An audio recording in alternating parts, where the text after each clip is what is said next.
This entire process is about choosing your heart. Do you want the discomfort of vulnerability now, or the long, slow burn of distance later? Welcome to the Get Your Marriage On podcast. I'm your host, Dan Purcell, a sex and intimacy coach for married couples. My mission is to help you build and maintain a sexually vibrant and emotionally intimate marriage. Join me each week as we explore principles and practical tools based on Christian values to create the passionate, joyful, and thriving marriage you're designed to have. Just a quick announcement, International Lovemaking Day, June 9th, is right around the corner. It's also our app, Intimately Us's birthday, and we're celebrating with a big challenge. So download the Intimately Us app today for free and join us in the festivities. You could win some amazing prizes for the bedroom. All right, are you the one that feels like you have the sex drive powered by a V8 engine while your spouse is running on a charming but underpowered 4-cylinder? If you're the one in your marriage always initiating, always hoping, and sometimes feeling like you're the only person in the bedroom with a pulse, well, this episode is for you. I'll share 3 concrete principles and give you ideas of what to do and consider if you're in this scenario. And by the end of the episode, you'll have a better idea of what it means in your marriage to have differences in sexual desire and what to do about it. On a serious note, differences in sexual desire is one of the most common yet painful dynamics I hear from couples. Sexual desire is complex for any individual, and it's compounded now when there's 2 different people trying to forge an intimate life together. I'm grateful for the emails, Instagram DMs that you send me, and the messages you post in our private Facebook group. It's no understatement that there can be a lot of pain in a relationship when there's differences in sexual desire, and sometimes those differences are really big. It's especially frustrating when you feel like you're doing all the right things, stepping up and doing your part the best you can, the best you know how, and you still feel gridlocked when it comes to sex. These feelings hurt. You feel confused. There's deep emotional pain, and these are all real emotions. And sometimes you might wonder if you're alone. It seems like so many other couples don't struggle with this. The reality is every normal marriage deals with sexual desire differences at one point or another. And my marriage, by the way, is no exception. I'll share one story with you if you'll be kind and not judge me. This isn't my best moment. I'm not proud of it. And I've got other stories that are far worse. And you probably don't want to hear those today. Years ago, my wife and I enjoyed a kid-free weekend getaway together. It was romantic. It was extremely connecting. And we just got to experience some firsts that weekend that just made this a really particularly sacred and memorable time for us. I was feeling really good about our relationship. So on the way home, we're in the car.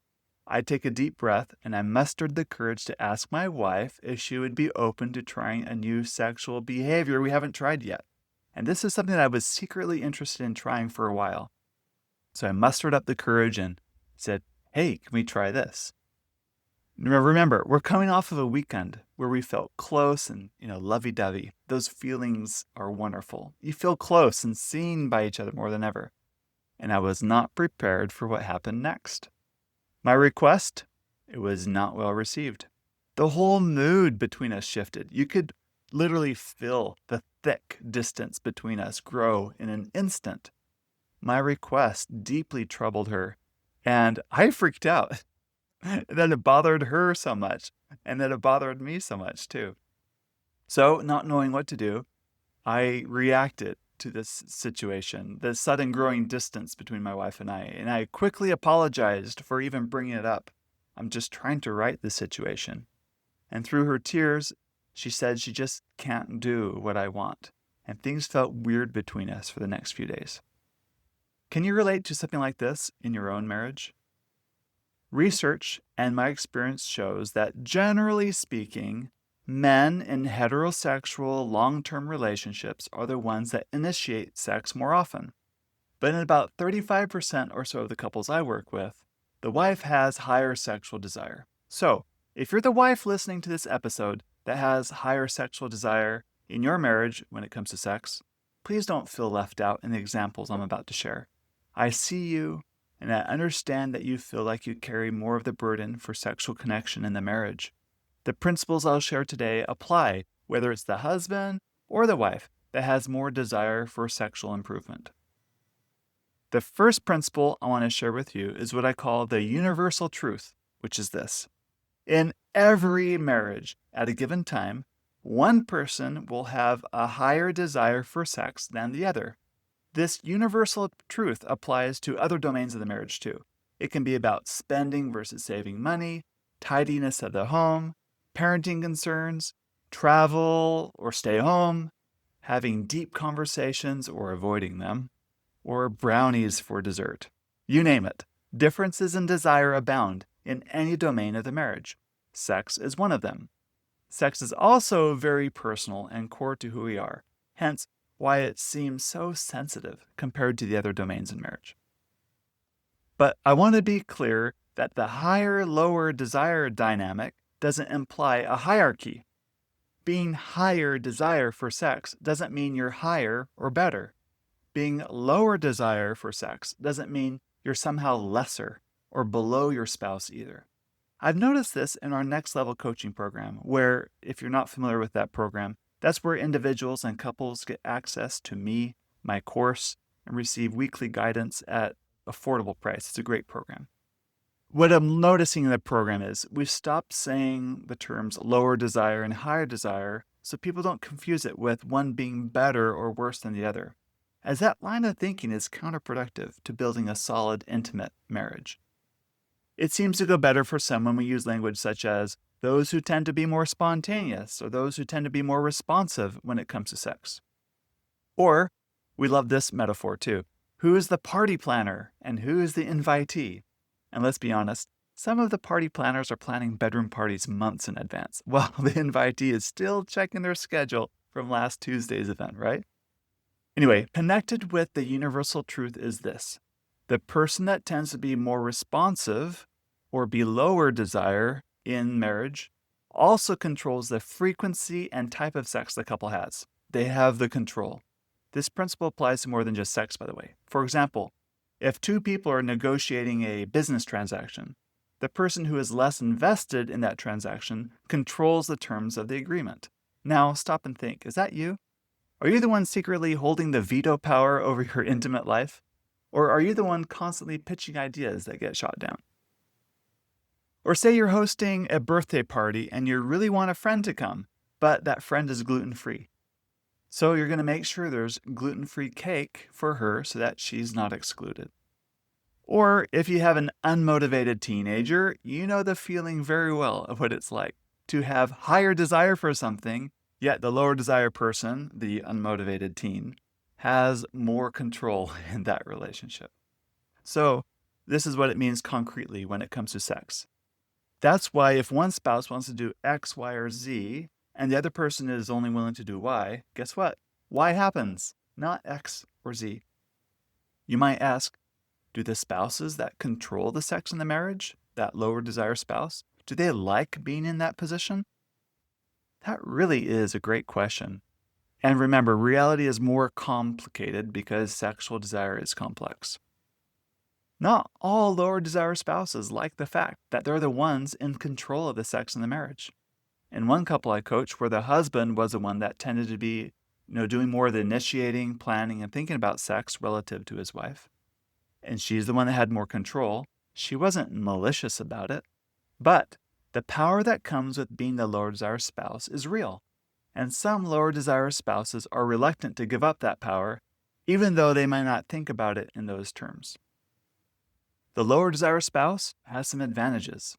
She or he gets to be the one that's pursued, which feels great. And I mean, don't we all want to feel wanted and pursued from time to time? When the dynamic is unhealthy, the lower desire spouse doesn't have to do much. They can underfunction and let the higher desire spouse do all the emotional work to make sex happen just the way the lower desire spouse likes it. They set the terms, when, how often, and what happens. That's a significant amount of relational power and leverage, and human beings generally don't surrender power easily, even when holding on to it is costing them something in their marriage, like closeness and intimacy. But here's what I think is just as true, maybe more true, is for a lot of people who are in that lower desire position. Many lower desire spouses genuinely hate being the lower desire spouse. They feel broken or pressured constantly. They feel guilty. They feel the weight of their partner's disappointment and don't know what to do about it. They're not sitting there thinking, I love being in control. They're often thinking, why can't he just be fine with what we have? Or what's wrong with me? Or why can't I want this at the same level as him? Or I feel so much pressure every time he looks at me a certain way. That's not someone enjoying their power. That's someone suffering in a different way than the higher desire spouses. Now, it's not all bleak. You know how I told you that the lower desire spouse controls sex in the marriage? Well, that's not the complete story. The lower desire spouse controls sex in the marriage when the couple is emotionally enmeshed, which means they're emotionally reactive to each other. Now, the good news is that the higher desire spouse has more control than he or she realizes. His or her secret advantage? They control the depth of honesty and intimacy the marriage is capable of experiencing. Which brings me to my second principle. Conflicts over sex are not a sign of things gone wrong. In fact, they're an invitation for the couple to grow up. Dr. John Gottman, he's the nation's most renowned marriage researcher. He said 69%, which is a very convenient number, 69% of problems a couple faces are recurring issues and don't have a solution. But rather than trying to solve a problem without a solution, John Gottman says you should just learn how to manage them as a couple, kind of like a person that has a weak knee learns how to deal with it. Some might consider sexual desire differences fall into that 69% category.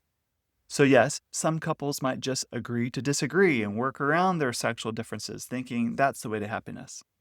But I'm far more optimistic. I have witnessed couples resolve complex sexual problems, but the solution to complex problems require us to grow up. Albert Einstein is attributed to saying it this way: we cannot solve our problems with the same thinking we used when we created them. My personal belief is that God desires us to grow and mature and learn His character and His divine attributes. Marriage, specifically sex and marriage, is an excellent and very effective refiner's fire that invites us to grow. Personal responsibility and growth is the solution to most sexual difficulties, not negotiation tactics or communication strategies you might read in a textbook. Conflict and contention are not the same thing. Conflict is inevitable in any marriage. Hey, you married someone different from you, and of course they're weird for not liking pineapple on their pizza. Contention, though, is a choice. Nothing significant in human history has ever happened without some conflict instigating it. Conflict drives us to clarify our values, push ourselves beyond our current limits, inspires us to invent new solutions, and ultimately invites us to be more loving, kind, patient, generous, understanding, firm, solid, gracious, and measured. One thing uncomfortably valuable about sexual conflict in marriage is that it exposes our weaknesses, patterns, and dynamics. And if you pay close attention, it can be a valuable teacher. Specifically, how we respond to our conflict gives us clues like stepping stones that facilitate our psychological, emotional, and spiritual development. For example, in a coaching session, when a couple explains their sexual conflicts with me, I'm really interested in what happens next in their story. This is what I mean. You know the story I told you earlier in this episode about my wife and I on our way home from a romantic getaway, and I mustered the courage to ask for something sexual to try, and how she responded defensively. Did you notice what I did next in that story? I rushed in to apologize. Kind of like when you squeeze too much toothpaste out of the container and you're trying to put it back in, but it doesn't work very well. I rushed to apologize to try to fix the problem between us. I didn't like the yucky feeling of conflict between us.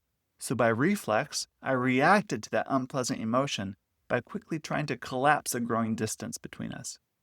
My tendency in conflicts like that is to be the nice guy, to accommodate others, to apologize, to sacrifice what I want, while kind of being a martyr in the process. In your sexual conflicts, what do you do next? What is your instinct, reflex, or pattern? Sometimes the way we handle sexual conflict in the moment actually perpetuates the conflict, almost guaranteeing that it never gets fully resolved. Here's what I mean. You've probably heard the trope about the guy who's stressed about his finances. Money is tight, things feel out of control, and that feeling of scarcity is genuinely uncomfortable. So what does he do to deal with it?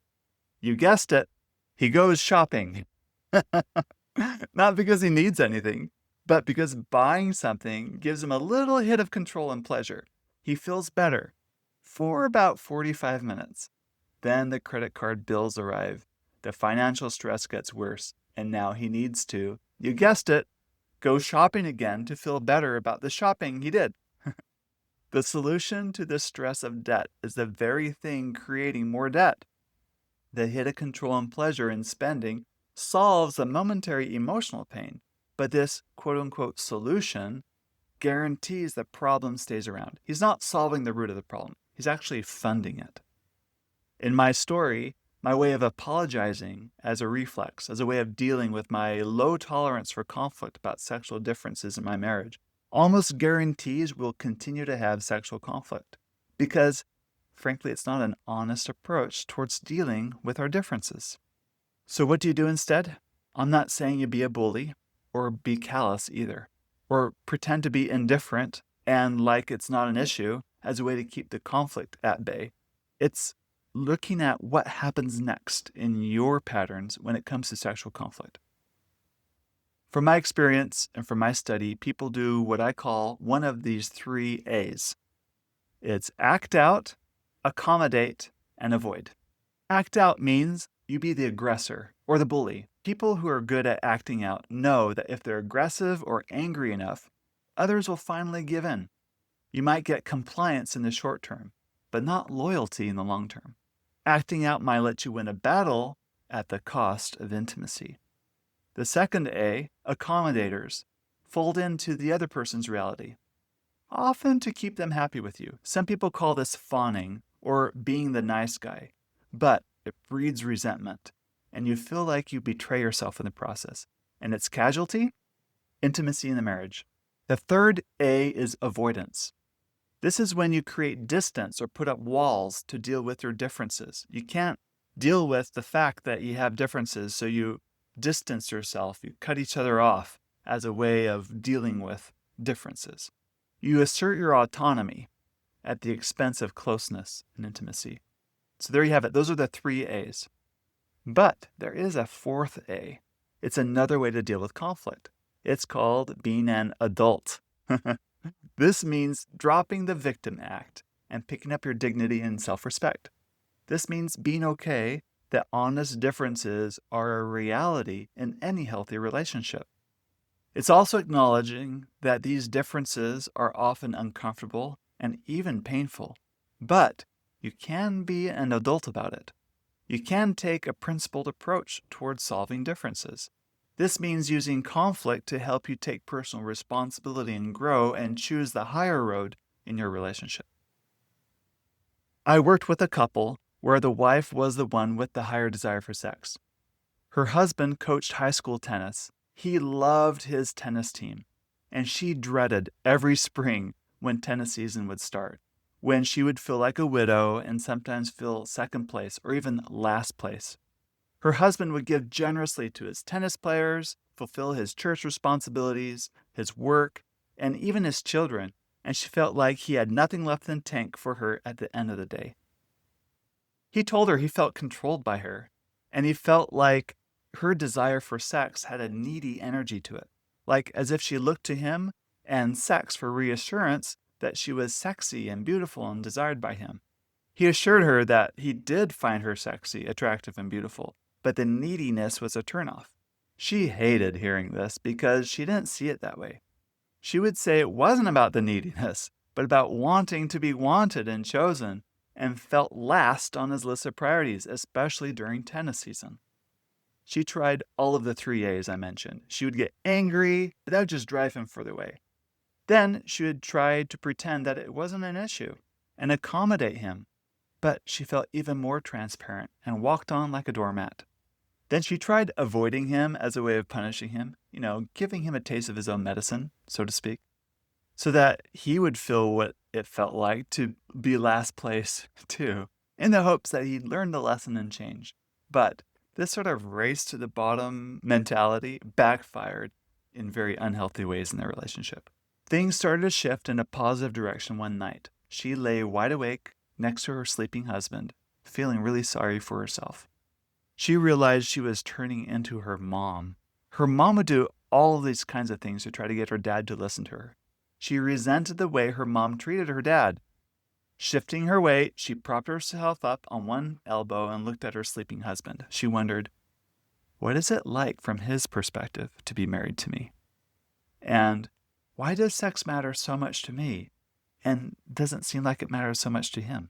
The more she pondered that night, she began to realize that their conflict over sex was more to do with a fight for his loyalty. She wanted him to prove over and over again that she mattered most in his life. Then she would wonder, what was wrong with that? Doesn't every wife want to know that she's number one in her husband's eyes? Perhaps there's nothing wrong with wanting her to matter to her husband, but the trap was in wanting him to prove it to her on her terms.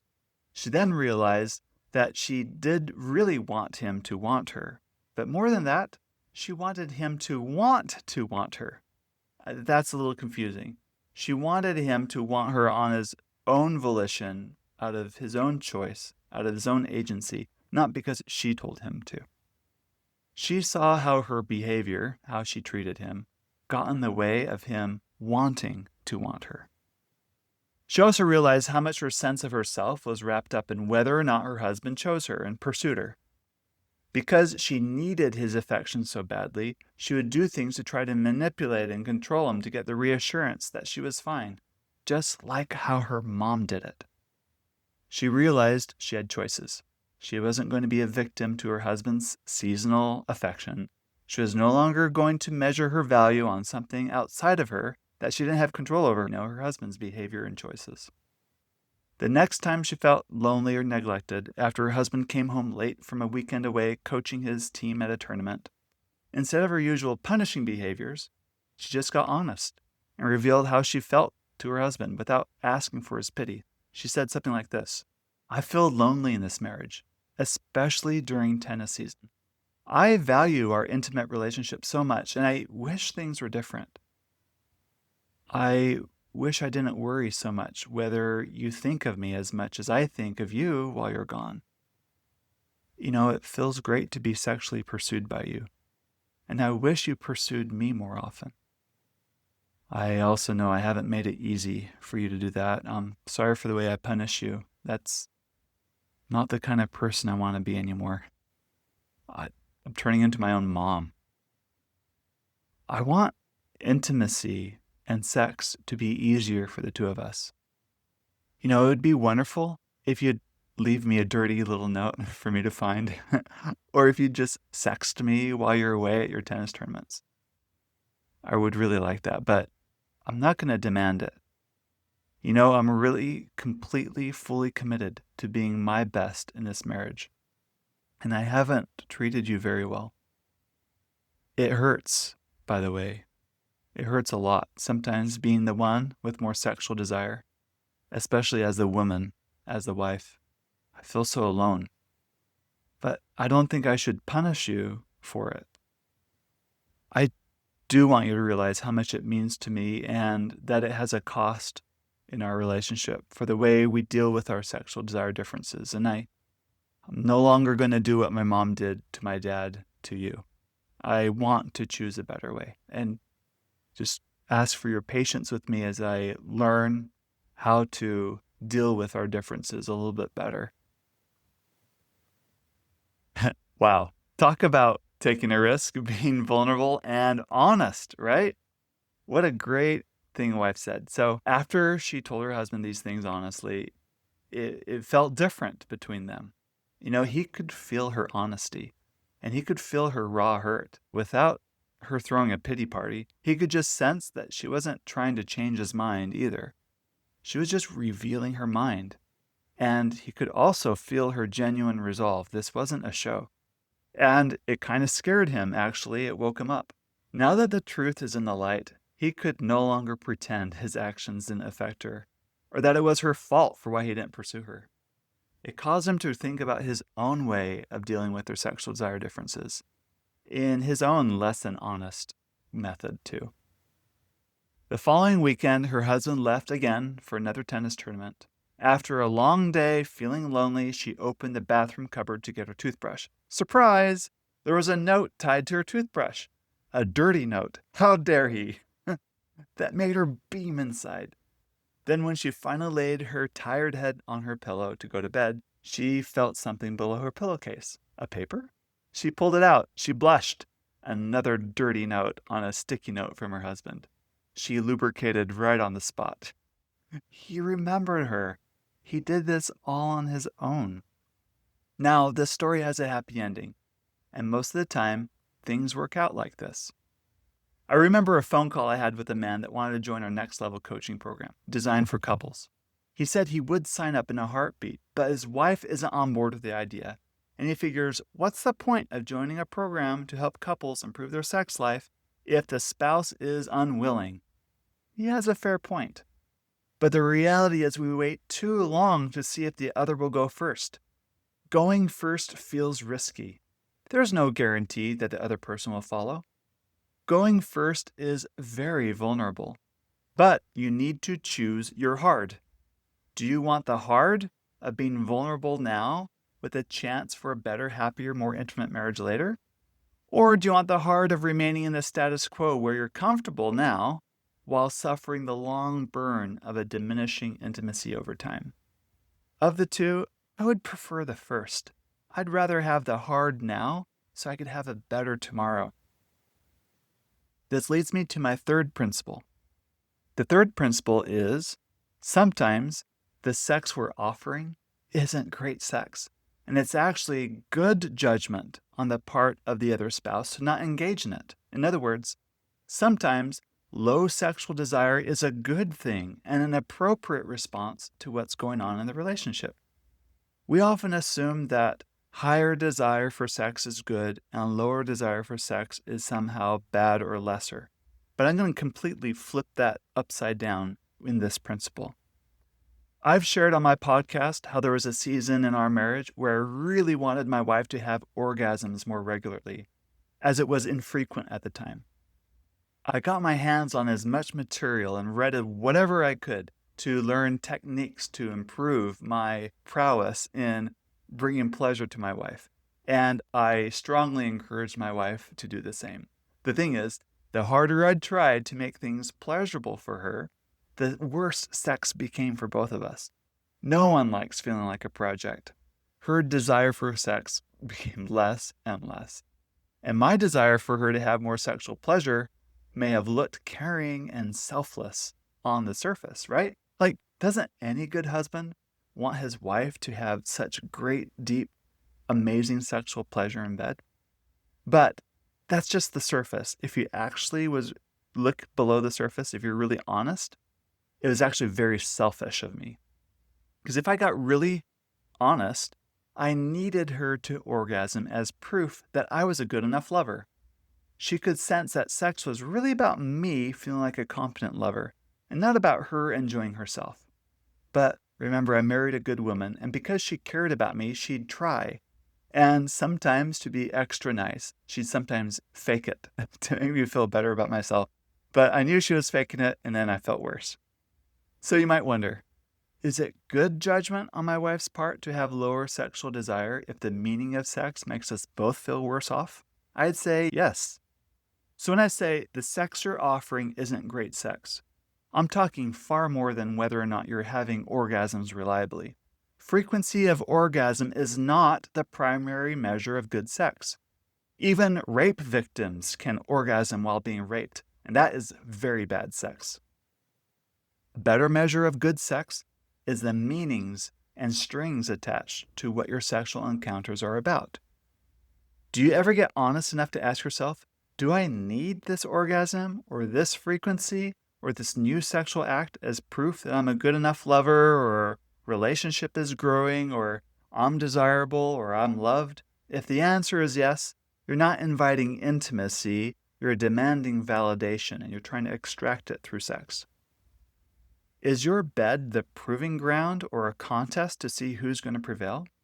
Or is it a place to relax, a place to play, to feel close to each other, a place to express your sexual self creatively, to be completely free and unashamed, and thoroughly enjoy ravishing and being ravished by each other? Is it a place to have fun? The better approach is to consider what appealing, welcoming, and inviting meanings can come from sex. In other words, what good fruits can good sex yield in your marriage? Is it closeness?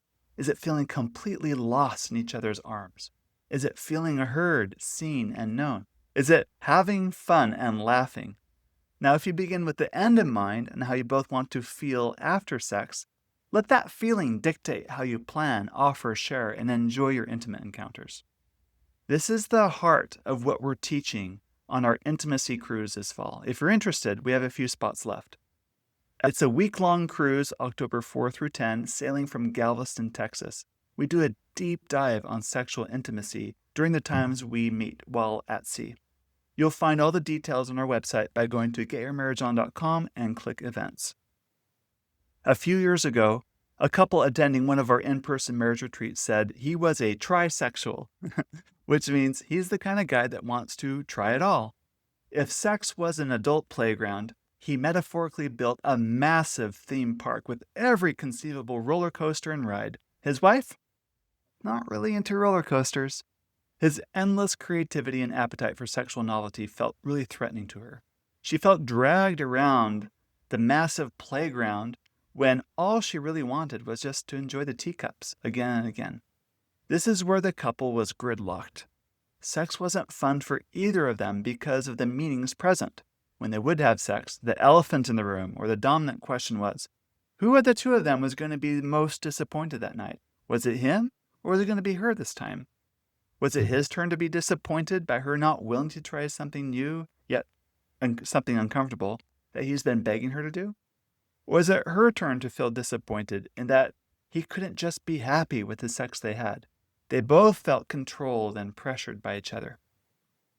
At our retreats, we work one-on-one with couples the best we can. We try to help couples grow through their gridlock. The first step to grow is to see your dynamic in an honest way. Once the couple could see themselves more clearly in their marriage as to what was going on in the bedroom, they focused instead on how they both wanted to feel. At the root of it for him, sexual adventure represented they were growing as a couple. For her, feeling seen, heard, chosen, and cherished, and even ravished by him, represented they were growing closer as a couple too.